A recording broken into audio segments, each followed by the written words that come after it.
જામનગરથી હું હેમેન્દ્રગીરી સુંદરગીરી ગોસ્વામી આપ સૌને મારા ઓમ નમો નારાયણ અને પ્રણામ. તારીખ 18 અને રવિવારના રોજ પાલીતાણા મુકામે સૌરાષ્ટ્ર પ્રદેશની એક મિટિંગ શ્રી સનાતન ગોસ્વામી મહામંડળ આયોજિત કરવામાં આવેલી. આ મિટિંગમાં એમને જે મને આમંત્રણ આપ્યું એ બદલ હું એમનો આભાર માનું છું. આદરણીય શ્રી મનસુખપુરી બાપુ, આદરણીય શ્રી રાજકોટના મહેન્દ્રગીરી કરશનગીરી, આદરણીય શ્રી હેમંતગીરીજી ખંભાત અને અન્ય આગેવાનોની ઉપસ્થિતિમાં મને શૈક્ષણિક સંકુલ ગાંધીનગરનું જે નિર્માણ કરવા અમારી સંસ્થા જઈ રહી છે એમાં અમને સહયોગ આપવા અથવા તો અમને ક્યાંય પીછેહટ ન થાય અમારી, અને સમગ્ર સમાજનું જે સપનો છે એ પૂર્ણ રીતે સાકાર થાય એમાં પૂર્ણ સહકાર આપવાની એક ભાવનાથી એમણે 18 તારીખની ઉત્તર બુનિયાદી શાળા પાલીતાણા મુકામે જે 18 તારીખની મિટિંગ હતી એમાં મને નિમંત્રણ આપ્યું. એ બદલ સૌરાષ્ટ્ર પ્રદેશના જે કંઈ આગેવાનો છે એનો હું ખૂબ ખૂબ આભાર માનું છું. મારા મંડળ વતી, હું મારા ટ્રસ્ટીઓ વતી પણ એમનો હું ખૂબ ખૂબ આભાર માનું છું. અમારો એક પ્રયાસ હતો અને એ એક પ્રયાસમાં, અમારા પ્રાથમિક પ્રયાસમાં આમ કહીએ તો આપ સૌના સહકાર વગર એ પૂર્ણ નથી થયો. આપનો સૌનો સહકાર એમાં મળી રહ્યો છે. એ પ્રથમ પગલું અમારું એક અમદાવાદ મુકામે મેડિકલ ભવન બનાવવાનું હતું, જે આપ સૌના સહકારથી સંપૂર્ણ પૂર્ણ થયું અને છેલ્લા 7 વર્ષથી આગામી એપ્રિલમાં એ 7 વર્ષ પૂર્ણ થઈ જશે. અને 7 વર્ષ પૂર્ણ એ બિલકુલ નિઃશુલ્ક ભાવે ચાલી રહ્યું છે. 7 વર્ષથી નિઃશુલ્ક ભાવે ચાલી રહ્યું છે. ત્યાં દર્દી પરિવારને ઉતરવાની પૂર્ણ સગવડતા આપી રહ્યા છે. ને આ બધું કાર્ય એટલા માટે શક્ય બન્યું છે કે આપ સૌનો મારામાં અને મારા ટ્રસ્ટીઓમાં અને મારા મંડળમાં અતૂટ વિશ્વાસ હતો. અમારી કામની પદ્ધતિમાં, અમારા પારદર્શક વહીવટમાં આપ સૌનો સહકાર હતો. અને આ સહકાર અને આપની આ ભાવનાને જાળવી રાખવામાં અમે સફળ થયા છે. અને એ સફળ થયાને કારણે આજે મેડિકલ ભવન અમદાવાદમાં, જે સિવિલ હોસ્પિટલની સામે આવેલું છે, ગેટ નંબર 5ની સામે છે, એ આ 7 વર્ષથી કાર્યરત છે. અને આજે સતત એમાં પણ સહકાર સતત દાતાઓશ્રી તરફથી મળી રહ્યો છે. આપ સૌના સહકારથી અને આપના સૌની લાગણીથી ફરી અનેક દાતાઓશ્રીઓ, અનેક આગેવાનોની સાથે ચર્ચાઓ થતી અને એ ચર્ચાઓમાં એક વાત નીકળતી કે સમાજનું એક શૈક્ષણિક ભવન બને અને ગાંધીનગરમાં બને તો વિદ્યાર્થીઓને અચૂક લાભ મળે. સમાજના ટેલેન્ટ વિદ્યાર્થીઓ જે છે, આર્થિક નબળા વિદ્યાર્થીઓ છે, ગરીબાઈમાં લપેટાયેલા વિદ્યાર્થીઓ છે, કે જેઓ માત્ર પોતાની આર્થિક પરિસ્થિતિને કારણે ઉચ્ચ જે અભ્યાસ કીએ એમાં પ્રવેશ નથી મેળવી શકતા. આ અનેક કારણો ને લઈ અને આપ સૌનો સહયોગ મળી રહેશે. આ એનું કારણ છે કે આ માત્ર વ્યક્તિગત કામ નથી, આ સમગ્ર સમાજનું કામ છે. અને સમગ્ર સમાજ જ્યારે આ કામમાં જોડાય તો જ આ કાર્ય પૂર્ણ થઈ શકે. અને આપણા સમાજમાં અનેક શ્રેષ્ઠીઓ છે, અનેક આગેવાનો છે. અને સૌથી મોટી વાત તો એ છે કે અનેક આગેવાનોએ મારા મેડિકલ બોન્ડમાં મને સપોર્ટ જે કર્યો છે એ આજની તારીખમાં પણ હું ભૂલી શક્યો નથી. એનો આ તબક્કે ફરી એકવાર હું એનો આભાર માનું છું કે અમારા પ્રાથમિક પ્રોજેક્ટ જે મેડિકલ બોન્ડનો હતો અને દર્દીઓને ત્યાં રહેવાની સગવડ મળે, નિઃશુલ્ક સગવડ મળે, એ હેતુને અમે જાળવી શક્યા છે છેલ્લા 7 વર્ષથી.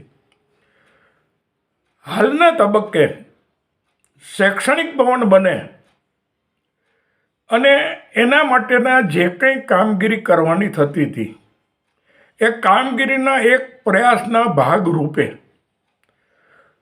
સરકારશ્રીના આદેશને અનુકૂળ રહી અને 2000 મીટર જગ્યા શેરથામાં પ્લોટ નંબર 611 પ્લોટ 1221માં ના હિસાબે 97,000 રૂપિયા જે પ્રાથમિક સર્વિસ ચાર્જ કે એ ભરી આપવામાં આવ્યો. અંદાજિત કહું તો 15 વખત હું મારા પ્રમુખ શ્રી જીતેન્દ્રગીરી સોમગીરી, અમારા પૂર્વ પ્રમુખ વિનોદપુરીભાઈ તથા અમારા આગેવાન અને અમારા સૌના માર્ગદર્શક એવા રાજુભાઈ જે લેન્ડ રેકોર્ડ સુપ્રિન્ટેન્ડન્ટ હતા, એમના માર્ગદર્શક નીચે અંદાજિત 15 વખત ગાંધીનગરમાં ત્યાંના જે કંઈ અધિકારીઓ છે એની મુલાકાત લઈ અને જે કંઈ પ્રક્રિયાઓ થતી હતી એ પૂર્ણ પ્રક્રિયાઓ કરવામાં અમારાથી જે કંઈ મહેનત થતી હતી અમે કરી છે. માત્ર સરકારી વહીવટમાં હજી અમે ક્યાંક ઊણા ઉતરીએ છીએ. અમારી જે પહોંચ છે એ હજી નબળી પડે છે. અને આ પહોંચ નબળી ન બને અને આ પહોંચ સબળી થાય અને આ જે કાર્ય આરંભેલું કાર્ય, સમાજ માટેનું જે કાર્ય છે એ પૂર્ણ થાય, એ હેતુએ સનાતન મહામંડળે એક આગવી અમને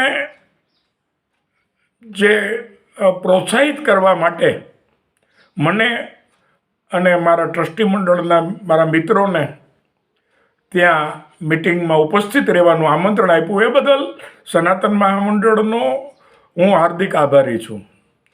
અને માત્ર નિમંત્રણ નહીં પણ ત્યાં મારા વિચારો રજૂ કરવાની પણ મને થોડી તક મળી, એ બદલ પણ હું એમનો ખૂબ ખૂબ આભારી છું. આદરણીય મનસુખપુરીભાઈ, આદરણીય મહેન્દ્રગીરીભાઈ અને ખાસ કરીને ખંભાતના હેમંતગીરીજી, આ સર્વ આગેવાનોનો સંપૂર્ણ સહયોગ મળી રહે. અને આપણા સમાજના બીજા અનેક આગેવાનો એવા છે કે રાજકીય કક્ષાએ એમના ઘાટા સંબંધો છે, કોઈના ધારાસભ્યો સાથે સંબંધો છે, કોઈના કોર્પોરેટ સાથે સંબંધો છે. આ સંબંધોનો જો શ્રેષ્ઠ ઉપયોગ થઈ શકે તો આ અશક્ય નથી. માત્ર 2000 મીટરની જગ્યાની માગણી છે, અને એ માગણી માત્ર શૈક્ષણિક હેતુના માટે કરેલી માગણી છે. સમાજ ભારતીય જનતા પક્ષ પાર્ટી સાથે વૈચારિક રીતે અને રાષ્ટ્રીય રીતે વર્ષોથી જોડાયેલો છે, અને આ વાત માટે આદરણીય મુખ્યમંત્રીઓ જ્યારે જ્યારે આપણા સંતોને, મહંતોને, આગેવાનોને જ્યારે બોલાવ્યા છે, ત્યારે એક જ અવાજે તમામ લોકોએ કીધું છે કે અમે ભારતીય જનતા પક્ષ સાથે છે. અમે હિન્દુત્વના ઉજાગર કરવાના જે કાર્ય સમાજના ભારતીય જનતા પક્ષ કરી રહ્યો છે એની સાથે છે. સમાજ જ્યારે એમની સાથે સતત જોડાયેલો રહે છે, અને એક નાની અપેક્ષા લઈ અને જ્યારે સમાજ આ રાજકીય પક્ષ પાસે જાય ત્યારે અચૂક એની માગણી સંતોષશે એવી મારી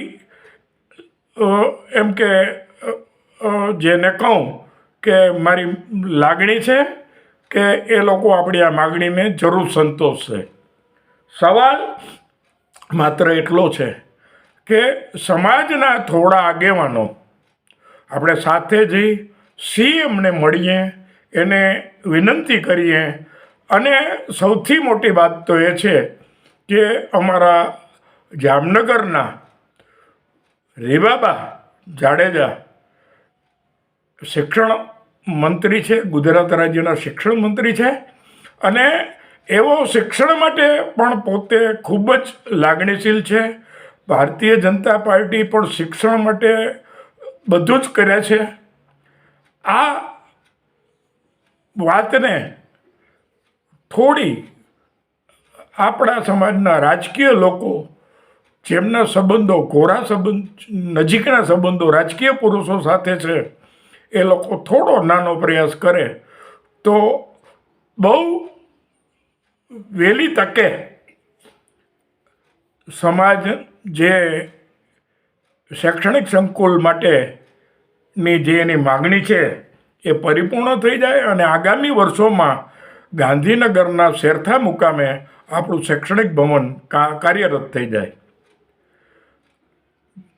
ભાઈ મનસુખપુરી બાપુ અને હેમંતગીરીજી તેમજ બીજા અનેક આગેવાનોના હું આ તકે આભાર માનું છું કે એમણે કીધું કે અમારી સનાતન મંડળ આ બાબતમાં તમારી સાથે છે, સાથી રહેશે. અમારો આ તમને સંપૂર્ણ ટેકો છે, અને જ્યાં જ્યાં જરૂર પડે, જ્યાં જ્યાં સનાતન ધર્મને આગેવાનોને કહેવામાં આવશે કે તમે સાથે ચાલો અને આ મિટિંગમાં તમારે આ લોકોને મળવા અમારી સાથે રહેવાનું છે, તો અચૂક અમે સાથે રહીશું, અથવા તો અમે મળવા જશું ત્યારે તમને સાથે રાખી અને આ તમે આદરેલું કાર્ય પૂર્ણ થાય, અને સંપૂર્ણ સમાજને આપણે આ કાર્ય સમર્પિત કરી શકીએ. સંપૂર્ણ આપણા દસનામ સમાજના વિદ્યાર્થીઓ આ ભવનમાં રહેતો થઈ જાય એ જરૂરનું છે. તો આપ સૌને ફરી મારા ઓમ નમો નારાયણ. આપ સૌને મારી નમ્ર વિનંતી છે કે જે કંઈ લોકો રાજકીય ક્ષેત્રે આમાં પોતાને ભાગ ભજવી શકે એ લોકો આગળ આવે અને સમાજનું આ જે કાર્ય છે એ પૂર્ણ કરવામાં અમને સૌને મદદ કરે. જય દસનામ. ભગવાન ભોળાનાથ આપણા સૌના કાર્યમાં મદદ કરશે એવી નમ્ર વિનંતી સાથે આપ સૌને ઓમ નમો નારાયણ. જય દસનામ.